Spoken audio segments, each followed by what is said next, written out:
le point de départ de l'idée, c'est le fait que Romane, avec qui j'ai co-réalisé ce film, donc Romane et moi, on était directrices de casting enfant et coach enfant pour le cinéma. Et on s'est rencontrés comme ça, on a été toutes les deux envoyées dans le Nord pour faire une partie du casting enfant du film sur lequel on travaillait. Et dans un quartier qui s'appelle Chasse-Royale, on a rencontré deux enfants pour qui on a eu un grand coup de cœur. Et on a eu envie d'écrire un film pour eux et avec eux. Les Pires, c'est la prolongation de cette histoire, de cette réflexion menée sur l'accompagnement d'enfants dans le cinéma. On a eu envie d'inscrire l'histoire là. C'est un quartier qui est comme ça à flanc de falaise sur la mer. Et en même temps, c'est une très vieille cité HLM qui est en train d'être détruite.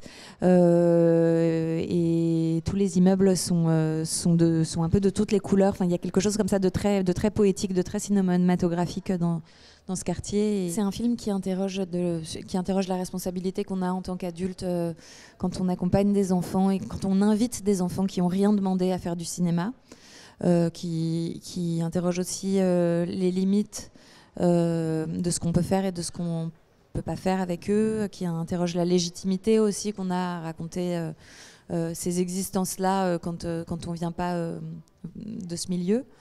Mais c'est surtout un film qui rend hommage pour moi à ces enfants et qui raconte aussi comment dans un certain contexte à l'école, dans leur quartier, ils peuvent être considérés comme les pires.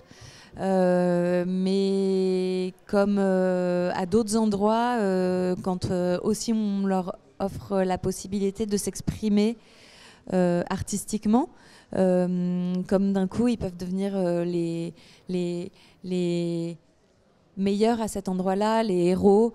Mais l'impulsion initiale de ce film, ça a été vraiment de raconter toute l'admiration qu'on avait pour tous ces enfants qu'on a rencontrés pendant des années et de montrer leur qualité, leur beauté, leur intelligence, tout leur talent. Et la toute première étape d'écriture, avant d'écrire une ligne de ce film, ça a été de rencontrer des centaines d'enfants et de passer beaucoup de temps dans la région, notamment pour s'imprégner du langage. C'était un casting très long. Donc on a choisi ces quelques-uns-là parmi 800 enfants. On les a revus plusieurs fois, on a fait beaucoup de séances de travail avant de confirmer notre choix. Et puis après, ça a été un gros travail de répétition. C'est pas vraiment un film sur les quartiers défavorisés, puisque c'est justement un film qui interroge cette fascination récurrente du monde du cinéma social, d'auteur, pour les quartiers défavorisés et pour ces jeunes-là. On ne prétend pas que voilà, c'est la réalité, la vérité, mais en tout cas, c'est notre regard sur eux. En tout cas aussi, ce qu'on espère, je pense, c'est d'une certaine façon déjouer certains stéréotypes qu'on peut avoir sur ces quartiers et sur ces jeunes, et qui sont quand même souvent assez mal représentés. Et il y a quand même tout un pan de la population qui en ont peur.